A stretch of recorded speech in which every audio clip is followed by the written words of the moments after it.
What up, y'all? It's your boy Rodney Perry, and this is Comedy and Crime. Hey, Musa, hit that theme song for me. Let's go, baby. Yeah. You gon' see a lot of people doing dumb shit, and they said that this gon' happen on the regular. Real people, real crime, true stories. They get fatal, promise ain't nothing that's scarier. Talk about the stories, but you know we different, man. You know we had to add a little twist. Comedy and crime, speaking of man, we different design. You never seen a show like this. Hey, y'all, this is Rodney Perry. The name of the show is Comedy and Crime. My guys in the building today, Charlie, Coleman III, and the great Artsy Musa is in the building. All right, let's get into it, man. Our guest for today. It's Comedy and Crime. I'm saying to myself, who can I get? I had the pleasure of meeting this young lady some years back, and I don't be saying this about no judge. She fine. She a good-looking woman. And she's actually a purveyor of the law. She's a judge. Ladies and gentlemen, welcome to the show. Judge Gay Polk in the building. What's up, Judge? There we go. Hey, how you doing? I'm great, Judge. How are you? I'm doing great. My name is still Gay Polk-Payton. I dropped the husband, but I kept the name, so it's I'm at Polk-Payton. Gay Polk-Payton, Judge Gay Polk-Payton. Yes. Okay. Let's go. Let's go through it. Let's unpack the whole thing. First of all, Judge, thank you for joining us today. Absolutely. Thank you for having me. It's a big deal to sit on the bench as a black woman or a woman in general. Am I right? Absolutely, it is. What are some of your ups and downs as you navigated this part of the law? Well, the studies have shown, and no shade on my male judges, but studies have shown that women make better judges, and there's a reason for that. Women are nosy. We're very nosy, and we know how to temper justice with compassion. That's one of the reasons that we make better judgment. But we are nosy. Like think about it. If your child gets in trouble and the daddy deals with it, daddy gonna be like, "Give me all your stuff and go to your room. Don't say nothing else to me." Mama wants to know who was over there. Well, where was your brother at? I thought his mama was supposed to be there. Where's she at? Blah blah blah. How did you get there? I thought you were going over there to blah blah blah. Mama wants to know all the deets before she passes judgment on the situation because she wants to know the totality of the circumstances before she decides what kind of punishment she's going to cast down on this child. Daddy just sees what happened. He sees the end result of what happens, and because of the outcome, he's going to look at the damage from the outcome and base his judgment on that as opposed to how they got to that situation, how they got there. Comedy and Crime, Judge Gay Polk-Payton is joining us today. Judge, I mentioned it in the intro. You ain't hard on the eyes. Is that a pro or a con when you sit on the bench? It's neither for me because I don't deal with nonsense.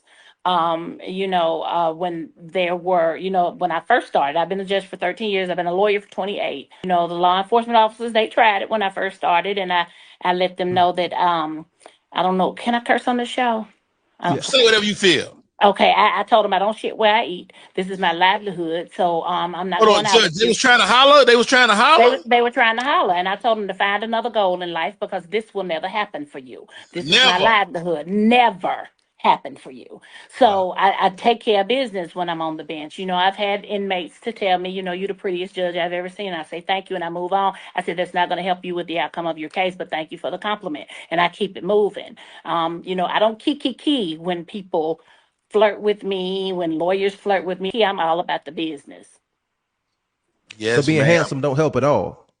It does not. Not at all. Not at all. You can put them teeth back in your mouth. Loyola. I see you over there. It don't work at all. Did you go to Loyola in New Orleans?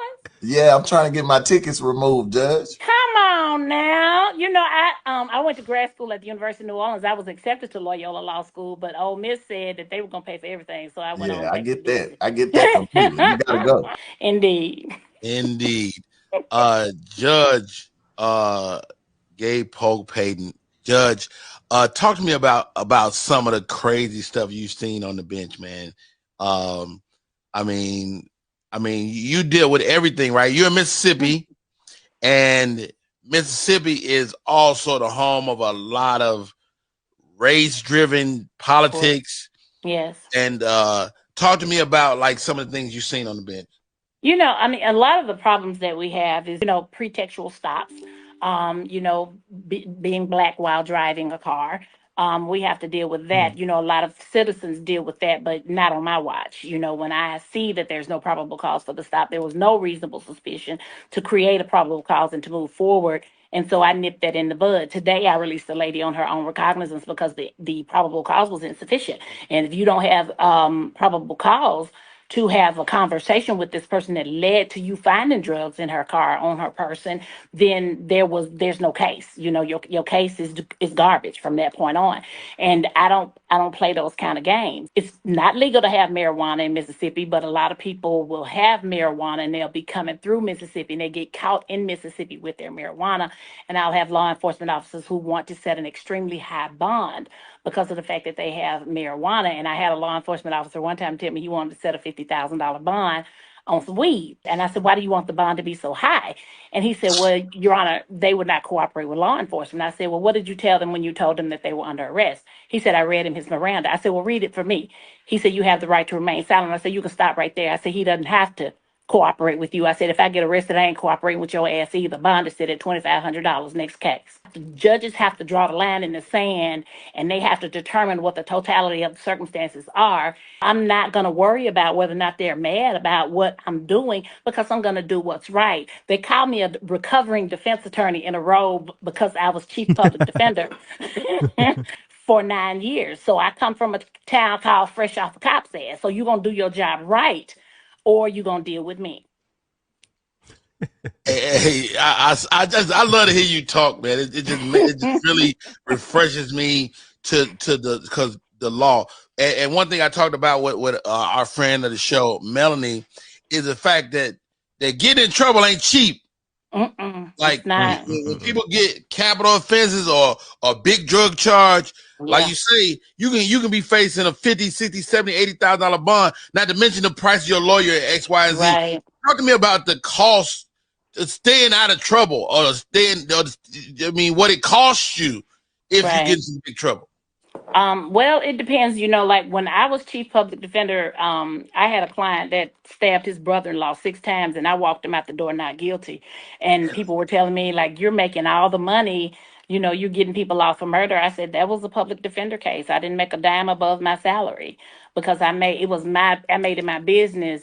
And I took pride in the fact that my clients got the same representation with me being public defender as they would if I was representing them as a private attorney. Now, if I would have been representing him as a private attorney and I had that same case, he would not have been able to get me to retain me for less than $100,000 for that case. Sure. And so his bond was set at $100,000. So as he had to sit in jail until his trial date. And, of course, he was released once he was found not guilty in the case. I was able to show self-defense. I ripped the medical examiner to shreds and I ripped the cop to shreds. And, I told the player that. Judge. The convention of wisdom against us non-legal eagles is that if you catch a public defender, your ass is in trouble because they're less of a lawyer.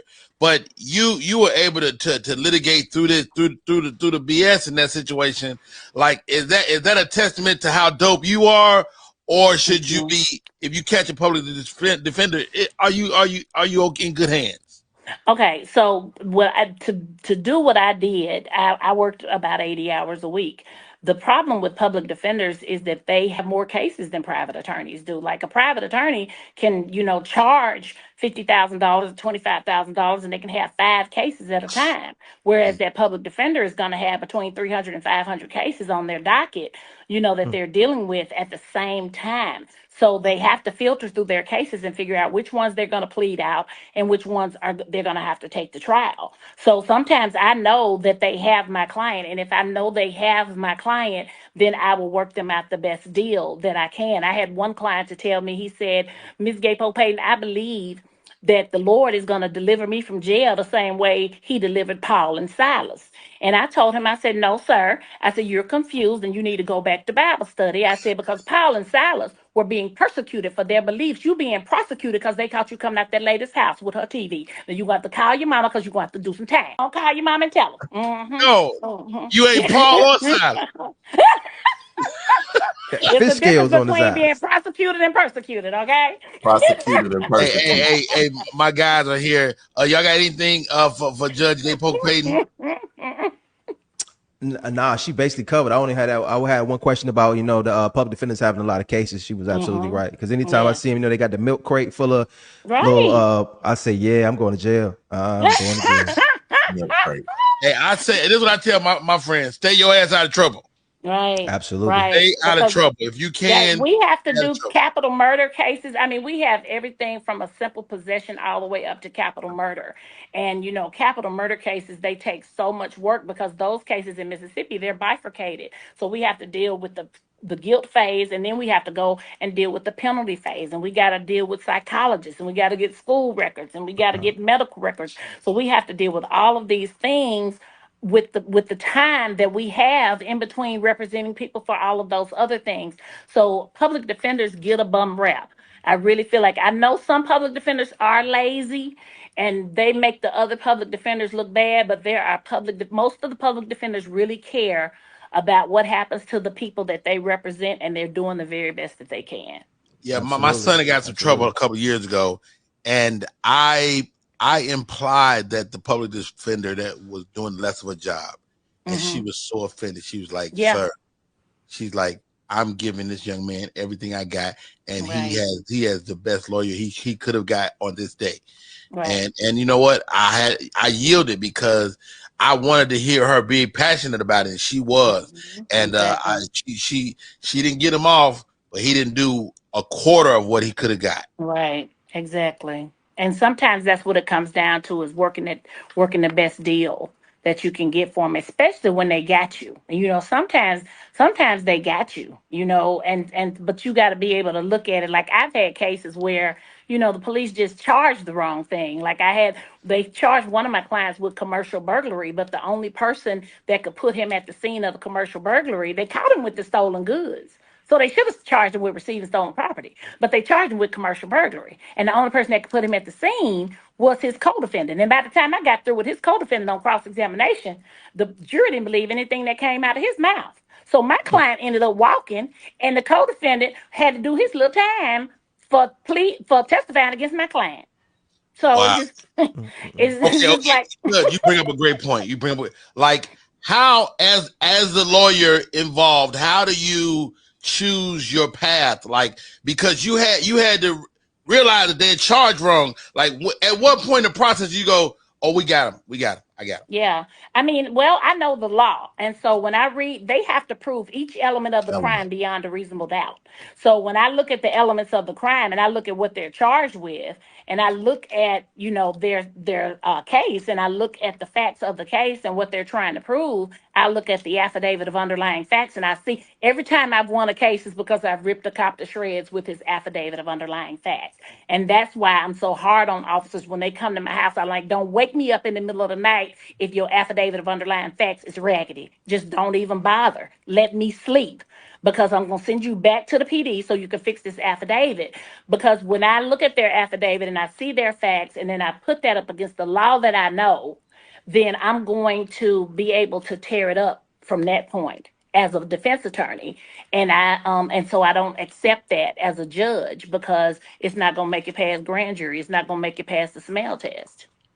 Wow, this is what Rodney Perry. This is Comedy and Crime. We're talking to Judge Gay Polk-Payton. Are you any relation to the great Walter Payton? Because you're in Mississippi. My baby daddy might be kin to Walter Payton, but I don't know. I got two ex-husbands, and I called my first ex-husband my baby daddy because he is, in fact, the father of my child. I started calling him my baby daddy when my baby was 3, because I knew he was not going to get to keep the name husband. Wait a minute. My second husband, I called him my husband because he was my husband, but he ain't no more. So it is what it is with that out in these streets, okay? Hey, Judge, when we gonna get you to do a comedy set? Cause you silly, man. Do you know I did 5 minutes of fame at Walt's show one time? I killed it. Oh, wow. Okay. You got it all. Now, Judge, you're an elected official as well. I am. I'm an elected and an appointed official. I'm appointed with the city as a municipal judge, and I'm elected by the county as a justice court judge. So when you're a lawyer, you're a defense attorney, and the conversation comes. They got somebody pitch it to you. Go, look, we gonna need a judge. Would you be willing to run for judge? What's that transition like for you? Because that's a big step. Am I right? Well, yeah, it can be. It can be, yes. But the problem with a lot of lawyers is they don't know how to put themselves in the middle. It's like, if you used to be a prosecutor, then sometimes you will be a prosecutor in a robe. And if you used to be a defense attorney, you're going to be a defense attorney in a robe. One of my fellow judges told me that he aspires to be like me. He said, you sit right in the middle. He said, you know how to just sit in the middle and to call balls and strikes. My favorite symbol of the law is Lady Justice, because Lady Justice is kneeling. She's kneeling in submission to the ultimate authority. She's blindfolded, so she has no respect of persons. She has the sword of correction in one hand and the scales of justice in the other hand. When those scales tip to one side or the other, she uses the sword of correction to correct whatever needs to be corrected. She takes those scales back to equality and she says, next case. That's what I do each time, every time, blindfolded with no respect of persons. I'm judging the facts and circumstances as they relate to the laws of the state of Mississippi. I don't judge one person that comes before me. Wow, Judge Gabe Polk-Payton is in the building. Charlie, you got anything for the judge, man? I mean, yeah, absolutely. I want to know. I want to know what it feels like when they say "all rise." What you be thinking to yourself? You be like, "That's fucking right. No That's type me." of way to me. I know how it feels like to some of the litigants. I remember a lawyer told me one of my son's football teammates from high school was in court, and he was there for doing something public drunk or something he had in there, and he said that his lawyer told me after I sent him back there to do community service, he said that when I walked in and the bailiff said, "All rise," he said his client looked at him and said, "Oh shit, that's Kobe's mama." Now, I don't know what my baby had been saying about me out there at that school, but that little boy was nervous about the fact that I was on the bench. I'd be walking in that thing like George Jefferson if it was me. You would be surprised. And what I tell judges, I sometimes teach my fellow judges. I teach the clerks. I'm a peer instructor. So the last thing I tell them whenever I teach a class is to always remember that the power vested in you by the state of Mississippi doesn't mean anything unless God vests you with the power to take your next breath. So never get beside yourself and think you're better than other people, because God can suck the life out of you while you putting your robe on. So chill out and know you ain't better than nobody. Now, Judge, I'm about to throw this at you now. Come on now. Come on with it. Hold on, stay right there, because we already discovered that you ain't hard on the eyes. All right, you're good looking. You ever up there with just your robe on? No, Rodney. Because my robe stays at the courthouse. So I gotta come through the courthouse. You have some clothes. Okay. I got to have clothes on. Oh, you I would be surprised if it was anybody but you. I'd probably be surprised at that question, but I ain't surprised. All right, Judge, talk to me about this. Sentencing falls under your discretion most of the time. Am I right? Yes, it does. Like what brick a guy really catch? Because the disposition of the case is the disposition of the case. That's the law. But some things fall under your purview. So how do you discern when a guy catch a brick or not, or girl?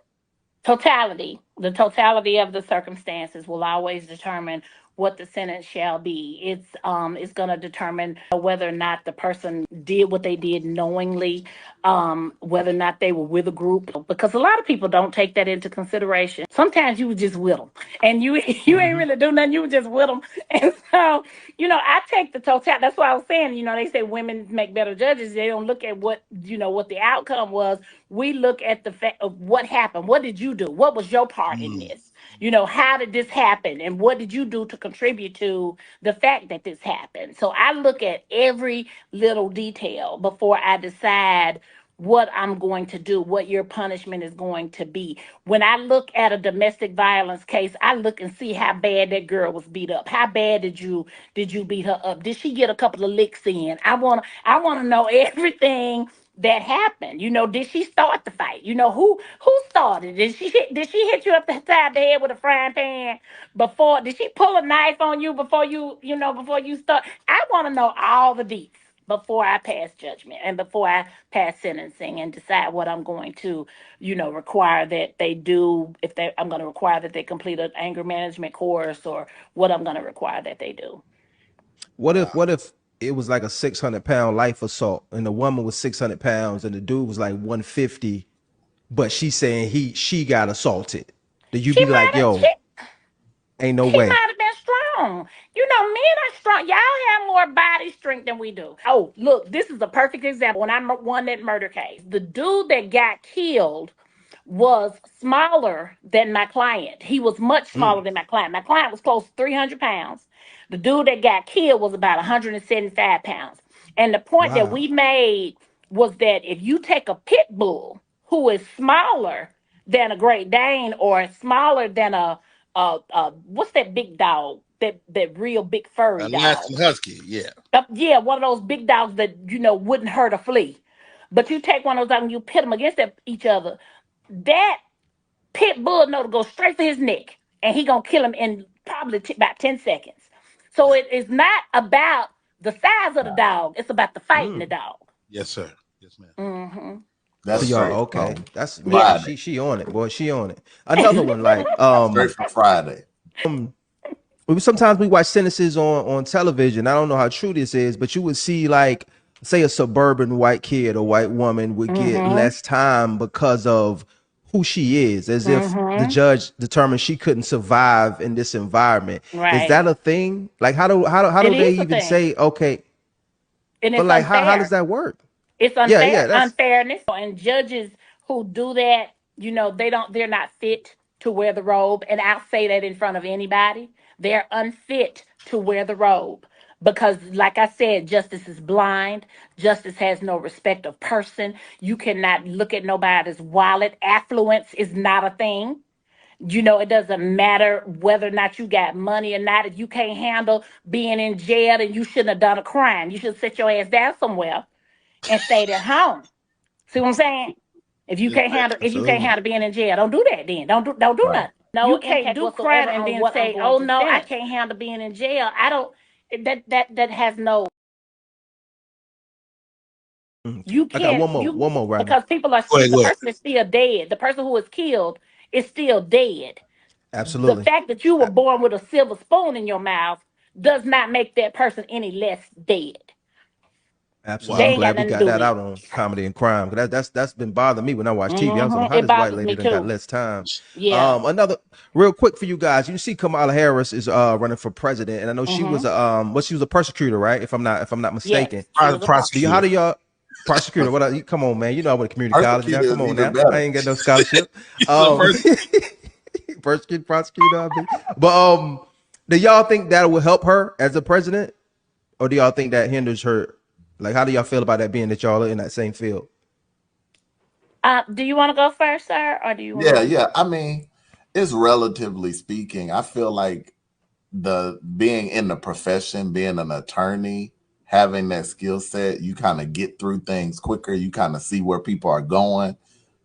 Blind spots that people have missed, you kind of catch those. So I think all of that will help her, specifically being a prosecutor. It's the same thing. I feel the same way. It's like she can cut through the bullshit. So it's going to help her move faster. Mm-hmm.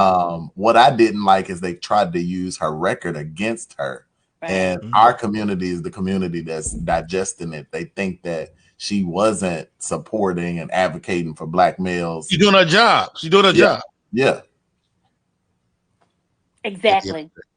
As a prosecutor, Go ahead, Judge. Give me something. they were saying that she prosecuted more black men. All prosecutors prosecute more black men. The thing about it is, this has nothing to do with politics. Kamala Harris is the most credentialed, the most qualified candidate for president that we have ever had in history. And nobody can really argue with that. The problem that I have with black men who don't support her, and this is from me as a black woman in a position of power. We have black women in a position of power. We have four forces working against us. White men. White Mm-hmm. men are afraid of black women in a position of power because we ain't gonna listen to you. You don't tell me what to do. Sit down somewhere, Yeah. white boy. Get on. So, right, white women They jealous of us because they don't understand black girl magic, because they ain't got it. Ain't nothing you can do. You can talk like a black girl. You can do whatever you want to. You ain't gonna have no black girl magic. You never will. You ain't got it. Third group of people, and I mean, there are exceptions in every group. Third group of people are black men, and some of them are intimidated by black women in a position of power. And I've seen that in my dating life. It is unbelievable. And the fourth group is black women because they're scornful of us. Like, who the hell she thinks she is? Okay. So it's very difficult for black women in positions of power. And I have seen so many black men who said that they were not voting for her and they could not articulate why. They can't say They were why. not. They can't say why because they Judge, don't have I a deal why. with that all the time, and regardless of your political affiliation, you should be able to say why not any. Right.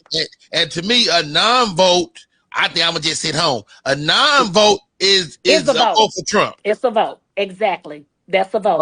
Talk to me about this, Judge. We see more law on TV than ever in our lives, right? And are people becoming more knowledgeable? Like the novice, the guy, the male or female that come to your courtroom, are they smarter because of television, because of watching the TV? You say no. No, because I think people are watching more social media. That they're listening to more propaganda than they are gaining actual knowledge about anything. They're getting all the propaganda. They're listening to the bullshit. They're listening to more of I that swear I'm than they halfway a are. lawyer. I really swear I'm halfway a lawyer. Yeah, you are. You are. And I was thinking about what tell me, young man, young lawyer, Charlie. young squire. What's your What's up? name? Charlie. Charlie, I was thinking about what you said about her being a prosecutor and that making her a better president. But y'all look, when she was on that debate stage, let me tell you something. People were talking about how they didn't let her rebut things and they were saying that she didn't, come back. She didn't do that. Look, anybody who understands boxing, okay, let me tell you something, and know who Lennox Lewis and know who Muhammad Ali are. Baby, let me tell you something. What she was doing, she was jabbing. She was Yeah. jabbing like Lennox Lewis. And then she was laying back on them ropes like Muhammad Ali and letting Trump punch himself in the face. That's what she was doing. Baby, that's Robodope, what Robodope, Judge, Robodope. baby. That was some lawyering, baby. That's what good lawyers do, Charlie, ain't it? That was it. That was That it. was it. From the handshake. Brilliant. You're going to acknowledge me. Yeah. It was brilliant. Or you not. Or you not, and you gonna look bad. Okay. How about Either that? way, she won. Right. Exactly. Yeah. Hey guys, the name of the show is Comedy and Crime. We're talking to Judge Gay Polk-Payton. My man Charlie is with us today, Charlie Coleman and Artsy Musa. Thank you all for tuning in. I Judge, we got it. We got to ask you, man. There's a lot of public stuff happening. Let's talk about Diddy, man. The federal government don't be playing. Nope. 90% conviction rate. They don't be playing. 97%, something like that. What do you think is gonna happen? I think he's gonna go to prison for the rest of his life. That's what I think is going to happen. I think the same thing that happened to R. Kelly is going to happen to Diddy. I think the same thing that happened to Weinstein is going to happen to Diddy. I hope that they don't make the same mistakes with Diddy. I don't think they will make the same mistakes with Diddy that they made with Weinstein, and the cases won't come back on appeal. A lot of people were mad because Weinstein cases came back on appeal, but I knew they were coming back. I knew his cases were coming back. I knew Bill Cosby's cases were coming back because they let all that inadmissible evidence in. Charlie, we know about Rule 404B. You have to 404B determine. will take you out every Yes, it time. takes you out every single time. You got to determine whether or not prior bad acts are more probative than prejudicial. And if they're more prejudicial than probative, you cannot let them in. And a judge who don't know that ain't worthy their way in the road. And that's why I hit both those cases. And then Bill Cosby's case was reversed and rendered. He was found not guilty. Weinstein is just gonna get to have another trial. And so hopefully they don't make the same dumb mistakes that they made in the Weinstein cases. But if they play it right and do what they need to do, he's gonna go to jail. And the way how meticulous they have been and how they have just like come out of nowhere with stuff, Like they were in stealth mode for so long with Building. this, and then they just came out like boom. And Yeah. he gonna go to prison for the rest of his Yeah. life. Anytime you get Judge. that Yes, Rico, that's hard to fight against. Yes. that's it. That's Yes. it. That means Judge. Judge, when you said them three big words back to back, I was lost. Like I've been you said like the probable, so the three big words, I was like, Probative I value. knew you was right. I said she right. But I don't know what the hell they talk probative, about. But I probative versus prejudicial. Probative when they let means those two things in, the case is done. yeah. I'm just hey, Right. Right. hey. Wait till Probative wait just till I get around my means, wife. but yeah, you gonna say you can't let that in. It's That's more prejudicial. prejudicial than Girl, probative. you better shut your That's how you mouth. gotta say. It's That's how you gotta done. say. You don't want Shut an your mouth. argument. Now, Judge, I've been arguing with women most of my life, and I've lost most of them Right, because right, it's right, not really ever based on facts. right. Yeah. Hey guys, the name of the show is Comedy and Crime. We're talking to Judge Gay Polk-Payton. My man Charlie is with us today, Charlie Coleman and Artsy Musa. Thank you all for tuning in. I Judge, we got it. We got to ask you, man. There's a lot of public stuff happening. Let's talk about Diddy, man. The federal government don't be playing. Nope. 90% conviction rate. They don't be playing 97%, something like that. What do you think is gonna happen? I think he's gonna go to prison for the rest of his life.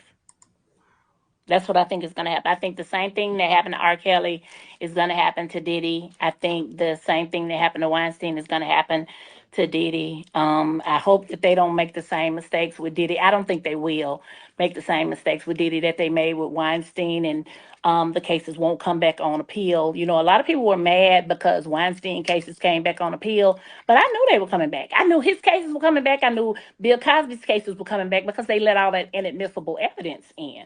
Charlie, we know about Rule 404B. You have to 404B will determine, take you out every yes, it time. takes you out every single time. You got to determine whether or not prior bad acts are more probative than prejudicial. And if they're more prejudicial than probative, you cannot let them in. And a judge who don't know that ain't worth their way in the road. And Right. that's why both those cases. And then Bill Cosby's case was reversed and rendered. He was found not guilty.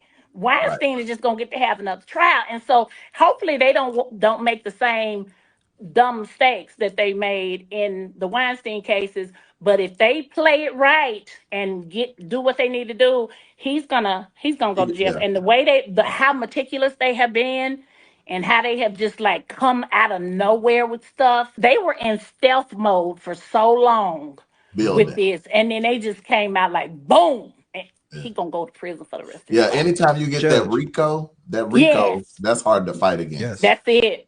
That's Yes. it. That Judge. means Judge, when you said them three big words back to back, I was lost. Like I've been you said like the probable, so the three big words, I was like, Probative value. I knew you was right. I said she right. But I don't know what the hell they talk about. But probative versus prejudicial. Probative when means, they let those two things in, the case is done. I'm just hey. Right. Wait till I get around my wife. But yeah, you gonna say you can't let that in. It's That's more prejudicial. than Girl, probative. you better shut your mouth. You don't want Shut your mouth. argument. Now, Judge, I've been arguing with women most of my life, and I've lost most of them.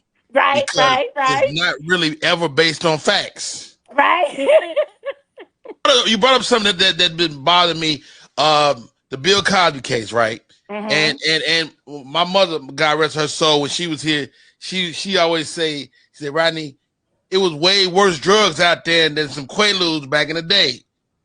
You know, it was way worse drugs around at that time, and that Quaaludes was like more of a party situation, party drug. Right. And so, like, as we look at a guy like Bill Cosby, is he the predator that he seemed like he was? Now, I don't make some enemies for saying this, but I don't think so. I mean, it's just like I was saying at the very beginning.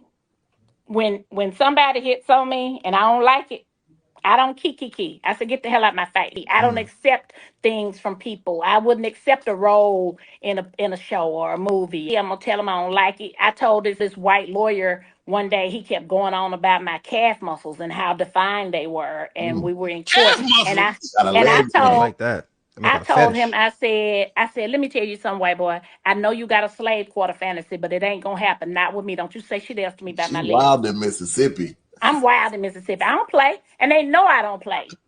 They be And like, don't so say he nothing to he, her, 'cause she he think he crazy. can say calf muscles and you gonna let that slide. That boy, Exactly. wild Like, boy. don't say nothing to me. Like, I ain't got nothing to do with your slave quarter fantasy. That ain't got nothing to do with me. We ain't doing that. I'm not Kizzy, and you are not Massimo. We ain't doing that. All right, Judge. Judge, you breaking it down today. OJ Simpson, Judge. OJ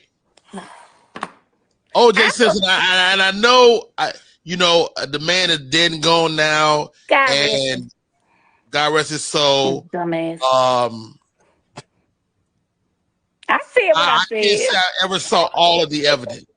Of Mm-hmm. course, we didn't see what the jury saw, but Johnny Cochran, is he the Michael Jordan of lawyers? Yep, he was. He was. He was. Give me that, Judge. Because this guy, I mean, I look at it like this: as you're a novice murderer, you ain't no professional murderer, right? Right. You successfully killed 2 adult people With a knife. with a knife and microscopic blood evidence. Like, it should have been blood everywhere. Everywhere. Everywhere. So that in itself raise a red flag for me. But when the collective consciousness goes against you, ain't no turning it back. I've That's seen it right. before. That's And right. so one, did Judge Ito do a good job? Right? Because quarterbacking that whole situation had to be difficult. Talk to me about Marsha Clark, Christopher Darden, and Johnny Cochran and the Dream Team. Okay. So I was unfortunate enough, Charlie, to be in law school when the O.J. Simpson Oh, verdict came Wow. down. you took Oh my all your tests was on that. man, look, and I was in law school at Ole Miss Yeah. when the Yeah. verdict came down. So they were mad. Ooh, they was mad, huh? They was hot. So one of my law professors, he did an interview with the Daily Mississippian, which is the newspaper at Ole Miss, and he said that not only did Johnny Cochran deal the race card, but he dealt it from the bottom of the deck. So what he was saying was that when Johnny Cochran asked Mark Furman had he ever said the N word, that he was dealing the race card from the bottom of the deck, which was to say that he cheated. So when we got to class the next day, he said, does anybody have anything they want to say about current events? And he asked us that every day. So I raised my hand, and he was like, Miss Polk, you have something you want to say? I said, yeah. I said, I want to talk about that article you were interviewed in the Daily Mississippian where you said that Johnny Cochran dealt the race card from the bottom of the deck, which was to say that he cheated. I said, but you've been telling us all year that as a defense attorney, that our job is to discredit a state's witness by any means necessary. I said, so if you want to Which compare this is it? situation, Which is it, dog? right? Which one is it, hypocrite? I said, so if you want to compare this situation to a deck of cards, I said, Marsha Clark is the one that called that joke of Mark Furman to the stand. And Johnny Cochran did his job, which was to discredit a state's witness by any means necessary. It was like Mark Furman told an unnecessary lie. That's how I won the murder case that I won. When you catch a cop in an unnecessary lie and they are the lead investigator, the jury is not going to believe anything else that he has to say. Because if you lied about saying the N word, then you lied about whether or not you planted that bloody glove.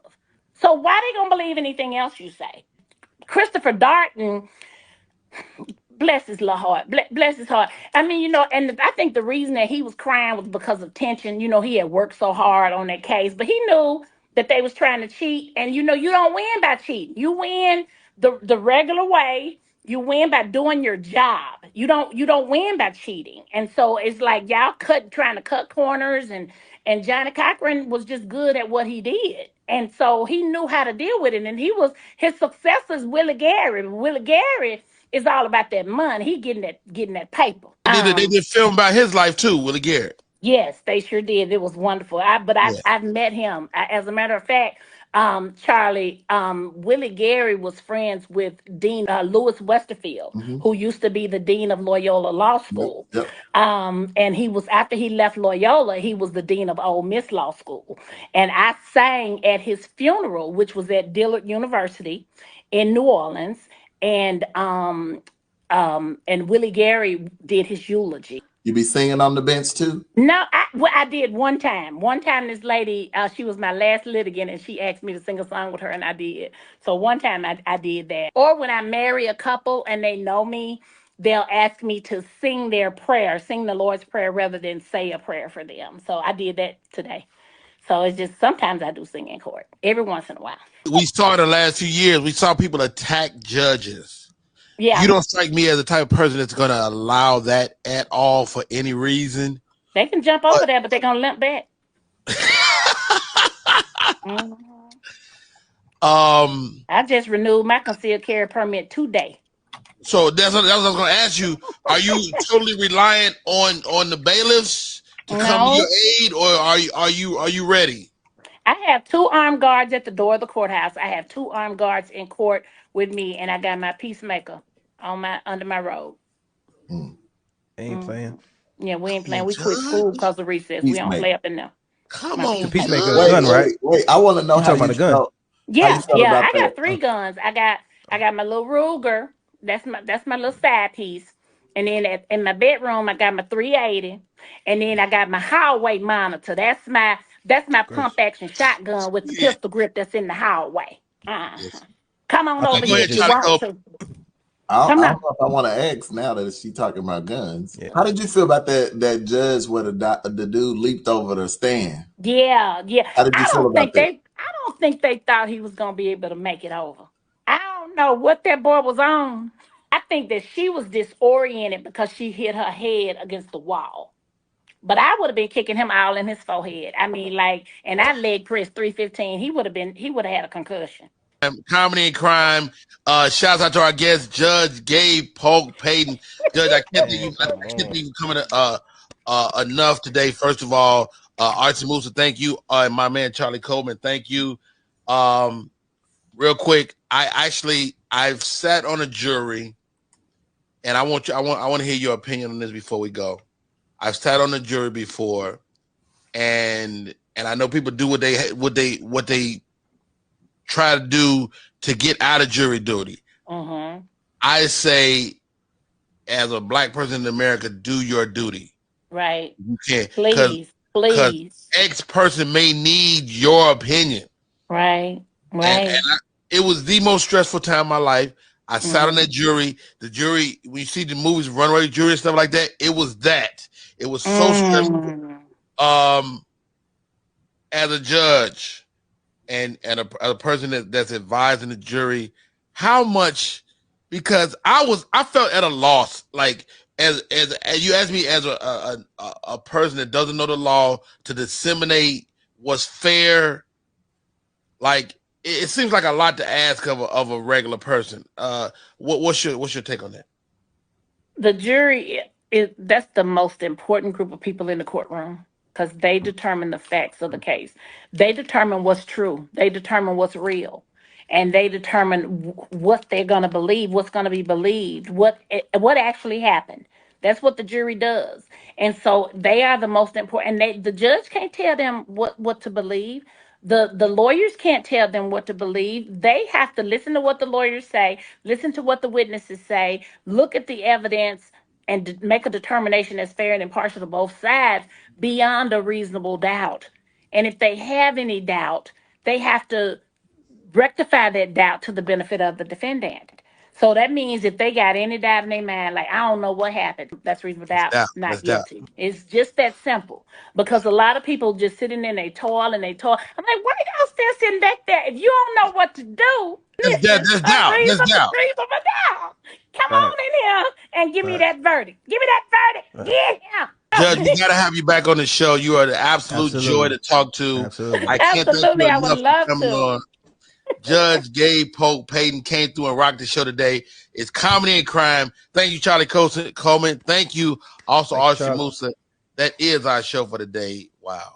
Judge. Talk about the stories, but you know we different, man. You know we had to add a little twist. Comedy and crime, speaking of man, we different design. You never seen a show like this. Comedy and crime, Rodney Perry live. Comedy and crime, Rodney Perry live. Comedy and crime, Rodney Perry live. Comedy and crime, Rodney Perry live. Comedy and crime, Rodney Perry live. Comedy and crime, Rodney Perry live. Comedy and crime.